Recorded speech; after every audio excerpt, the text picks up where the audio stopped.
असल जंग क्या है? बैतुल मुक़द्दस तीन मज़ाहिब की मुक़द्दस जगह, मुसलमानों का क़िबला अव्वल, ईसाइयों के लिए यसू की जाए विलादत, यहूदियों के लिए हीकल सुलेमानी। शुरू करते हैं हज़रत इब्राहीम अलैहिस्सलाम से, जिनके दो बेटे थे, इस्माइल और इसहाक। इसहाक अलैहिस्सलाम के बेटे थे हज़रत याकूब अलैहिस्सलाम। यही से कहानी शुरू होती है इसराइल की। इसराइल यानी अल्लाह का बंदा, और ये लक़ब हज़रत याकूब अलैहिस्सलाम को दिया गया। हज़रत यूसुफ अलैहिस्सलाम जब कफील मिस्र बने तो आपको हुक्म हुआ कि अपने तमाम खानदान यानी आले याकूब को मिस्र बुलाया जाए, और मिस्र की सरजमीन का एक मखसूस हिस्सा उनके लिए मुख्तस किया गया, और अल्लाह की तरफ से कहा गया कि ए आले याकूब, इस सरजमीन में तुम्हारे लिए बरकतें हैं। हज़रत यूसुफ अलैहिस्सलाम 12 भाई थे, इसीलिए अल्लाह ताला ने उनके लिए 12 चश्मे जारी किए, और यूं इस सरजमीन का नाम हज़रत याकूब के लक़ब से इसराइल पड़ गया, जिसे आज यरूशलेम भी कहा जाता है। आपकी नस्ल से कम व बेश 70,000 अंबियाए कराम आए। हज़रत यूसुफ अलैहिस्सलाम के भाई यहूदा की नस्ल आगे बढ़ी तो उसमें से आने वाले तमाम बनी इसराइली यहूदी कहलाए। वक्त गुजरता गया और हज़रत मूसा अलैहिस्सलाम का दवर आया। जब फिरौन ने मिस्र को आप पर तंग की तो बनी इसराइल के साथ आपको मिस्र से निकलना पड़ा। इस दौरान बनी इसराइल पर अल्लाह ताला की बहुत से करम नवाजियां भी हुई, जिसमें मन व सलवा, चश्मों की बहतात, मछलियों के शिकार का जिक्र कुरान पाक से भी मिलता है, और वहीं हमें एक गाय का जिक्र भी मिलता है जिसके लूथड़े से मुर्दे ने अल्लाह के हुक्म से जिंदा होकर अपने कातिल का बताया। उस गाय की निशानियां अल्लाह ताला ने कुरान पाक में बयान फरमाई, जो कि एक सुर्ख माइल रंगत की गाय थी, और ऐसी गाय आज भी यहूदियों के नजदीक मुकद्दस मानी जाती है। हजरत मूसा अलैहिस्सलाम के बाद दीगर नबी आए। इस दौरान में हजरत मूसा अलैहिस्सलाम और उनके दवर की कुछ बाकियात, तौरात, मन व सलवा का कुछ हिस्सा बनी इसराइल ने एक संदूक में महफूज कर लिया। ये अल्लाह की तरफ से हजरत आदम अलैहिस्सलाम को दिया गया एक खास संदूक था, जो नस्ल दर नस्ल नबियों के पास रहा, जिसे कुरान में ताबूती सकीना के नाम से पुकारा गया है, और ये यहूदियों को अपनी जान से ज्यादा अजीज है। हजरत दाऊद अलैहिस्सलाम ने जब जालूत को हराकर उससे ताबूती सकीना हासिल किया तो यूं बनी इसराइल ने इन्हें नबी तस्लीम कर लिया, और हजरत दाऊद अलैहिस्सलाम ने उस संदूक की हिफाजत के लिए एक हीकल तामीर करवाना शुरू किया, जो कि उनकी जिंदगी में मुकम्मल न हो सका। उनके बेटे हजरत सुलेमान अलैहिस्सलाम ने जिन्हों की मदद से उसको मुकम्मल करवाया, और इसी दौरान में आपकी भी वफात हो गई। इसी वजह से उसे हैकल सुलेमानी कहा जाता है। बाद अज़ां बाबिल के बादशाह बख्त नसर ने इसराइल पर हमला किया और हैकल सुलेमानी को भी गिरा दिया, और ताबूती सकीना भी अपने साथ ले गया। सिप्रस दी ग्रेट ने दोबारा ये शहर हासिल किया, यहूदियों को दोबारा यहां आबाद किया, और ताबूती सकीना को भी वापस लाया गया। हैकल सुलेमानी को एक दफा फिर तामीर किया गया। फिर वक्त गुजरा और हजरत ईसा अलैहिस्सलाम की आमद हुई, जिन्हें नऊजुबिल्लाह यहूदियों ने दज्जाल, नाजायज और क्या क्या लक़ब दिए। यहां से यहूदियों में से दो अलग कौमें हो गईं, एक यहूदी और दूसरे ईसाई। यहूदियों ने साजिश करके हजरत ईसा अलैहिस्सलाम को सलीब पर चढ़ाना चाहा, और अल्लाह ताला ने उन्हें अपने पास उठा लिया। इसके बाद यहूदियों और ईसाइयों में कई छोटी मोटी जंगें हुई। फिर ईसाई रोमी बादशाह टाइटस ने इस शिद्दत से यरूशलेम पर हमला किया कि उस पूरे इलाके की ईंट से ईंट बजा दी, हैकल सुलेमानी को गिरा दिया, जिसकी सिर्फ एक दीवार इस वक्त अपनी असली हालत में मौजूद है, जिसे दीवारी गिरिया कहा जाता है, जहां यहूदी जाकर तौरात की तिलावत करते हैं और गिरिया वजारी करते हैं। ताबूती सकीना भी न जाने कहां गायब हो गया। टाइटस के हमले के बाद यहूदी आखिरी नबी के इंतजार में थे, क्योंकि अल्लाह पाक का उनसे वादा था कि उन्हें फिर उरूज बख्शा जाएगा।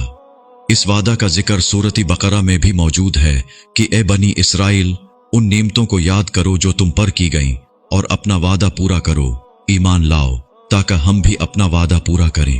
कयामत की निशानियों में से एक निशानी ये भी है कि हैकल सुलेमानी की 3 दफा तामीर होगी, जो कि 2 दफा हो चुकी है। यहूदी अपने मसीहा और आखिरी नबी के इंतजार में थे कि टाइटस के हमले के 500 साल बाद नबी आखिरुज़्ज़मान सल्लल्लाहु अलैहि वसल्लम की विलादत हुई। यहाँ यहूदियों को ये झटका लगा कि सारे नबी हजरत इसहाक अलैहिस्सलाम की नस्ल से हैं, तो आखिरी नबी हजरत इस्माइल अलैहिस्सलाम की नस्ल से क्यों आ गए, और उन्होंने ईमान लाने से इनकार कर दिया। मुसलमानों के लिए भी वो अंबिया की ही निशानी थी, इसीलिए हैकल सुलेमानी को बीतुल मुकद्दस का नाम दिया गया। इस्लाम के आगाज में यहूदियों को कायल करवाने की खातिर ही बीतुल मुकद्दस की जानिब मुंह करके नमाज अदा करने का हुक्म हुआ, क्योंकि यहूदी इसी तरफ मुंह करके इबादत किया करते थे।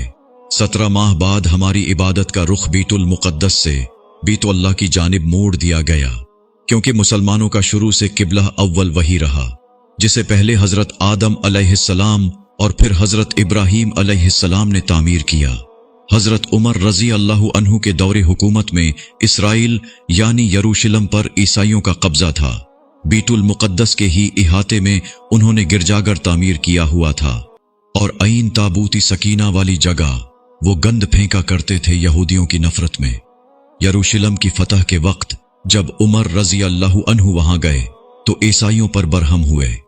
वहां सफाई करवा कर मस्जिद तामीर करवाई, और कुरान में मौजूद मेराज वाले वाक़िए की निस्बत से इस मस्जिद को अक्सा का नाम दिया।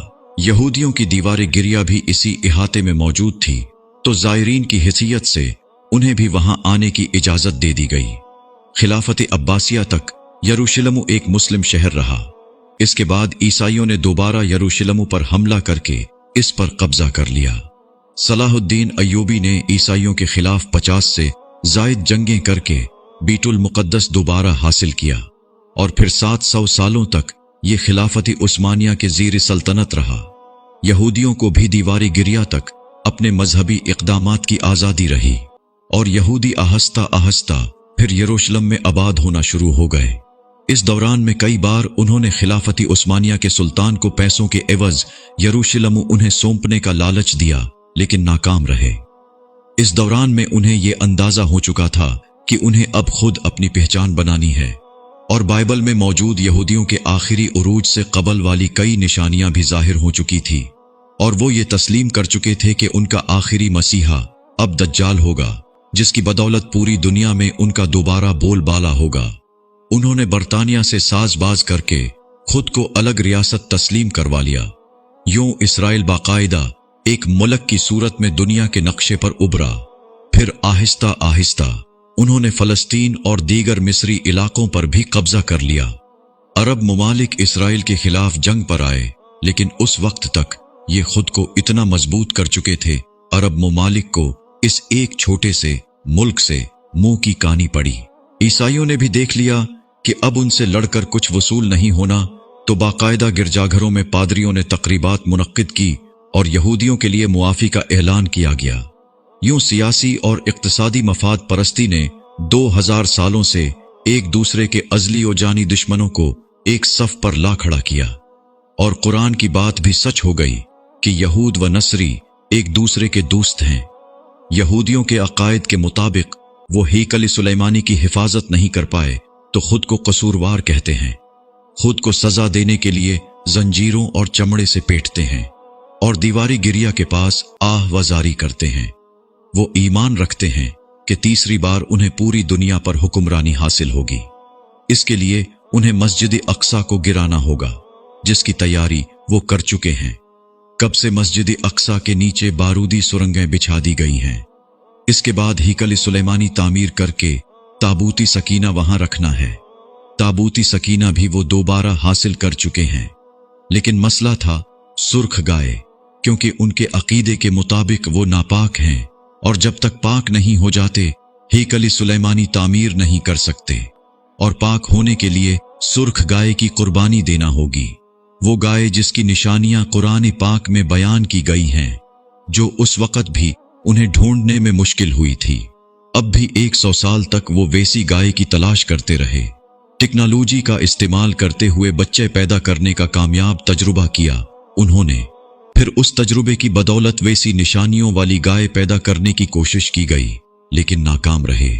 2019 में एक अमरीकी रियासत से 5 अदद वैसी गायें उन्हें मिल गईं, जिनके जिस्म पर सुर्ख रंग के अलावा और कोई बाल नहीं था। उन्हें कभी काम के लिए इस्तेमाल नहीं किया गया था। अगली निशानी के उन पर किसी बीमारी का असर नहीं होना चाहिए। पूरी दुनिया में कोविड फैलाकर मुख्तलिफ जानवरों के साथ उन्हें भी टेस्ट किया गया और उन पर इस बीमारी का कोई असर न हुआ। Red hyper found, mystery of red hyper. ये गूगल में सर्च करके आप इस मुताल्लिक तफसील से पढ़ सकते हैं। अलगरज कर्ब क़यामत और दज्जाल के ज़हूर वाली तमाम तर तैयारियां वो मुकम्मल कर चुके हैं। अपनी मर्जी के डॉक्टर, इंजीनियर बच्चे पैदा करना, 9D टेक्नोलॉजी की मदद से एक जगह होते हुए कई जगह मौजूद रहना, अपनी मर्जी के मौसम बनाना, जब चाहो बारिश बरसा देना, चंद दिनों में पूरी दुनिया घूम लेना, ये सब दज्जाली निशानियां हैं जो आज के दौर में कोई मुश्किल काम नहीं है। हमारे इस्लाम में बताई गई कयामत की निशानियों की उन्होंने इतने अच्छे से तैयारी कर ली है कि गरकद के दरख्त लगा दिए जो उन्हें पनाह देंगे। बाबिलद, जिस जगह अहादीस के मुताबिक दज्जाल का हजरत ईसा अलैहिस्सलाम के हाथों कत्ल होने का जिक्र मौजूद है, उस जगह वो दज्जाल के फरार के लिए एयरपोर्ट बना चुके हैं। ये सब तो कर्ब क़यामत की निशानियां हैं और हेकल सुलेमानी ने भी बनकर रहना है। फिर असल जंग क्या है? असल जंग अकायद की है। हम अपने अकायद में इस कदर कमजोर हो चुके हैं कि नमाज पढ़ें या ना पढ़ें हमें फर्क नहीं पड़ता। अपने बहन भाइयों का हक खाकर खुशी महसूस करते हैं और फिरकों के खुराफात में उलझे हुए हैं। फलस्तीनियों के लिए सिवाय दुआ और एहतिजाज के हम क्या कर सकते हैं? क्या हम अपने अकायद के इतने मजबूत हैं कि डॉलर के बहकावे में न आएं?